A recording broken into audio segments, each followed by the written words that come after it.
क्या नार्सिसिस्ट लोग हम में अपने फैमिली को ढूंढते हैं? ऐसा सवाल हमारे एक सब्सक्राइबर ने पूछा है। और वो क्यों पूछा है, चलिए जानते हैं। एक्चुअल में जिन्होंने ये सवाल पूछा है वो एक नार्सिसिस्ट के साथ लंबे समय से रिश्ते में हैं। उनके बीच प्यार का रिश्ता है। बहुत बार दोनों के बीच सेक्स हुआ है और बहुत जल्दी दोनों एक दूसरे के साथ शादी करने वाले हैं। लेकिन सिर्फ एक छोटी सी दिक्कत है, जिसकी वजह से ये जो हमारा सब्सक्राइबर है, ये सब्सक्राइबर उस लड़की के साथ, उस फीमेल नार्सिसिस्ट के साथ शादी नहीं करना चाहता। और वो दिक्कत ये है कि ये जो फीमेल नार्सिसिस्ट है, उनके मुताबिक वो लड़की उनसे प्यार तो करती है, उनके साथ सेक्स भी करती है, लेकिन सबके सामने वो उनको भैया बुलाती है। और इसी भैया नाम के लफ्ज की वजह से, या इसी भैया नाम की वजह से वो बहुत ज्यादा परेशान हुए हैं। और जिसके चलते उन्होंने परेशान होके मुझे कॉल किया है और अपनी शादी को रोक दिया है और पूछा है कि ऐसा कैसे हो सकता है। जिस लड़की से मैं प्यार करता हूं, जिसके साथ मैंने बहुत बार सेक्स किया है और जिसके साथ मैं शादी करने वाला हूं, वो लड़की मुझे भैया कैसे बुला सकती है? नार्सिसिस्ट लोग किसको भैया कहते हैं, या इस भैया नाम का उनके हिसाब से क्या मतलब होता है? क्या नार्सिसिस्ट लोगों को रिश्तों की समझ नहीं होती, या फिर वो मुझे अपना फैमिली मेंबर या मुझे अपना रियल में भैया समझती है? अगर वो मुझे रियल में भैया समझती है तो ये सब मेरे साथ कैसे कर सकती है या कैसे करती है? क्या उसे पता नहीं है कि भैया के साथ सेक्स या शादी नहीं करते हैं? तो चलिए इनके कंफ्यूजन को दूर करके हम आज इन्होंने पूछे गए क्वेश्चन का आंसर देखते हैं। पहली बात, आप रिलैक्स हो जाओ, क्योंकि सभी नार्सिसिस्ट अपने सप्लाई के साथ इसी तरह का बिहेवियर करते हैं।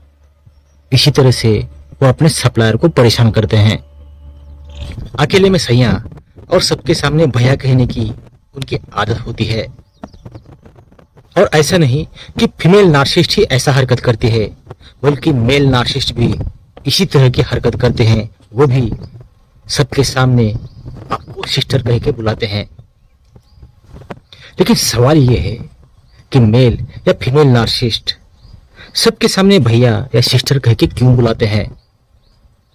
तो इसका मेन रीजन होता है न्यू या ओल्ड सप्लाई के सामने खुद को मैं सिर्फ तुम्हारी या तुम्हारा हूं और सिर्फ तुम्हारा या तुम्हारी रहूंगी ऐसा दिखाकर दोनों को गैसलाइट करना और दोनों के बीच ट्रायंगुलेशन पैदा करना। इसमें होता ऐसा है कि नार्सिसिस्ट लोग सबके सामने मतलब कौन? तो सब मतलब सिर्फ वो लोग होते हैं, या तो ओल्ड सप्लाई या फिर न्यू सप्लाई होता है। इस बात को आपको सबसे पहले समझना होगा। जिसके भी सामने ये आपको ब्रदर या सिस्टर कह के बुलाते हैं, वो 1000% उनका ओल्ड या न्यू सप्लायर होता है। और इसी रीजन की वजह से खुद को सेफ करने के लिए ये लोग उनके सामने आपको ब्रदर या सिस्टर बुलाते हैं। इसका दूसरा रीजन होता है वो अपने फैमिली मेंबर के साथ आपको कंपेयर करते हैं। मतलब फीमेल नार्सिसिस्ट है इसलिए वो आपको सिर्फ भैया ही कहकर बुलाएगी, ऐसा नहीं होता। वो आपको ये इंसान या ये सामने वाला पर्सन मेरे पिता समान है, या मेरे अंकल समान है, या मेरे दादा समान है, ऐसा भी कह सकती है। लेकिन इसका ये मतलब नहीं होता कि आप रियल में उसके पिता हो, अंकल हो या फिर दादाजी हो। वो बस आपको उस कैटेगरी में रखकर उस फैमिली मेंबर की तरह आपको देखती है, बाकी कुछ नहीं।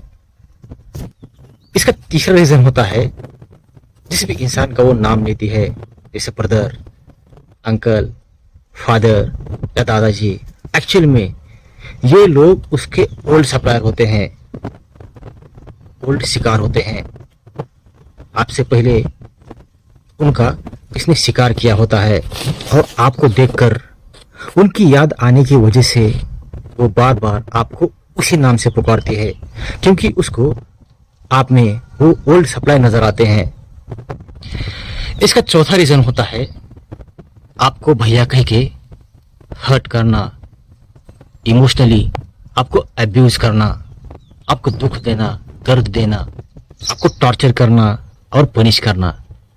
आपको तकलीफ हुई है, आपको दर्द मिला है, इसीलिए तो आपने मुझे कॉल किया है। अगर ऐसा ना होता तो शायद आप मुझे कभी कॉल नहीं करते। अपने दुख की वजह से, तकलीफ की वजह से ही आपने मुझे कॉल किया है।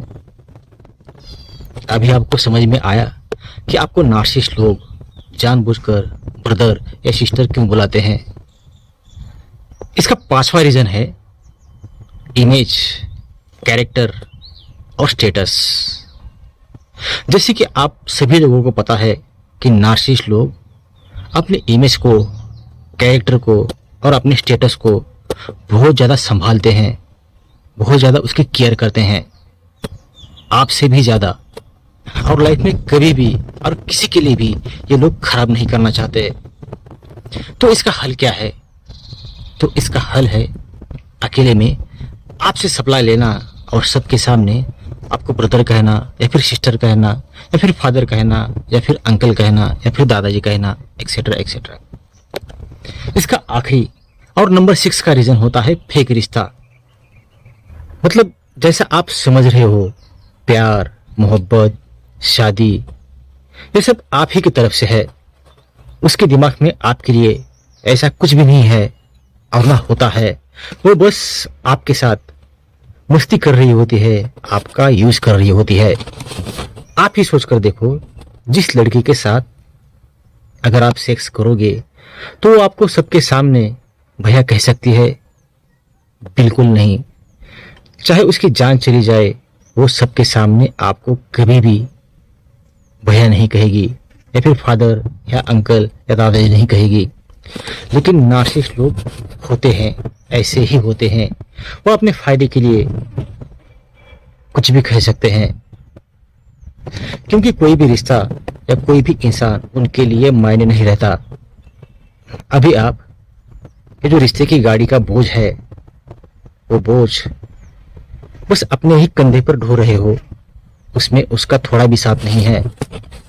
बस आप अकेले इस गाड़ी को खींच रहे हो। इसलिए अभी तो संभल जाओ और असलियत क्या है उसे देखो और समझो, और हो सके उतना उनसे दूर निकल जाओ या उसको छोड़ दो।